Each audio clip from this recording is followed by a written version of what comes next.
मगर कुरान ही दिल खाने वीरान है। इंशाल्लाह इस क्लास में हम जो है 3 हर्फ का मखरज देखेंगे जो फिर से एक ही जैसा है। जैसा हमने ता दाल तौ देखे, इसी तरह आज हम सा जाल और वौ का मखरज देखेंगे। ठीक है, हमने ये चीज़ समझ ली थी कि ज़बान को जो पॉइंट होती है उसको हम नोक कहते हैं, और यहाँ पर जो ज़बान के किनारे है और जहाँ से ज़बान चालू होती है वो जड़ होते हैं। अब हमने दांत के बारे में भी देखा था कि हमारे जो ऊपर के 2 दांत है वो जहाँ से चालू होते हैं उसको जड़ कहते हैं, और जो ये किनारा है ना, ये इसे हम किनारा कहते हैं। इसी तरह अगर नीचे के 2 दांत ले जाए तो जहाँ से दांत चालू हो रहा है वो जड़, और ये जो ऊपर का है ये किनारा। इतना समझ में आ गया, ये ज़बान और ये दांत। ठीक है, अब सा जाल और वौ, इसको अदा करने के लिए हमको लगेगी ज़बान की नोक। इस ज़बान की नोक लगेगी, पॉइंट लगेगा ज़बान का।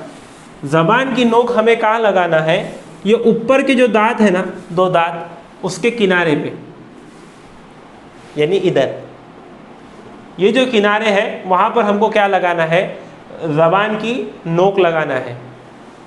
अगर हम इसको अदा करेंगे तो ये कैसे अदा होगे? देखो आप लगा लो, ज़बान की नोक कहाँ लगाना है? ये जो 2 दांत है इसके किनारे पर। किनारा किसे कहते हैं? जहाँ दांत ख़त्म हो रहा है वहाँ पर लगाओ ज़बान की नोक।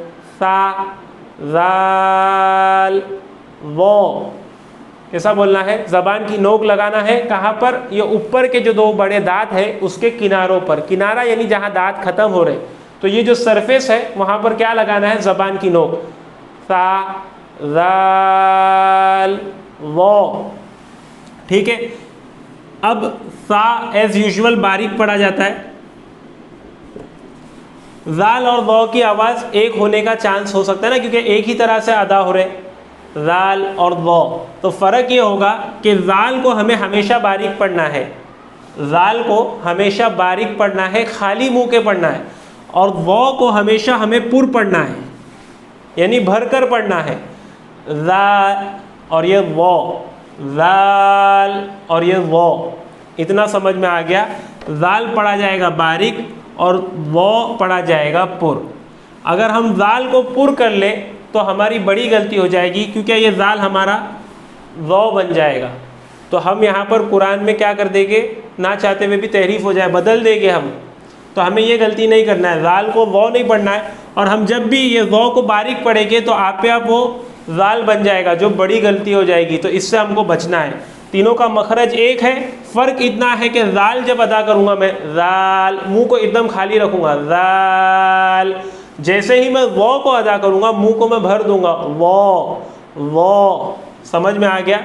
ता दाल तौ, इनका भी मखरज एक था, लेकिन ता और तौ की आवाज़ थोड़ी बहुत सेम लगती है। तो फ़र्क लाने के लिए हमें क्या करना था? ता को हम बारीक पढ़ रहे थे, ज़बान की नोक लगा रहे थे यहाँ पर जड़ पर, पीछे के बाजू, ता दाल। लेकिन जैसे ही तौ पढ़ रहे थे हम भर कर पढ़ रहे थे, तौ। तो इतना समझ में आ गया? सा जाल और वौ, इनका मखरज एक ही है, ज़बान की नोक लगेगी इस ऊपर के 2 दांत के किनारों पर। सा जाल वौ, इसको प्रैक्टिस करते रहे। जैसे मैं कहूँ स सी फू, स सी फू, इसी तरह मैं कहूँ ज़ वू ज़ी, ज़ वू ज़ी। ठीक है, लेकिन जब मैं वौ पर आऊँगा तो मुझे पुर करना है, वौ ज़ी वू, वौ ज़ी वू। समझ में आ रहा है?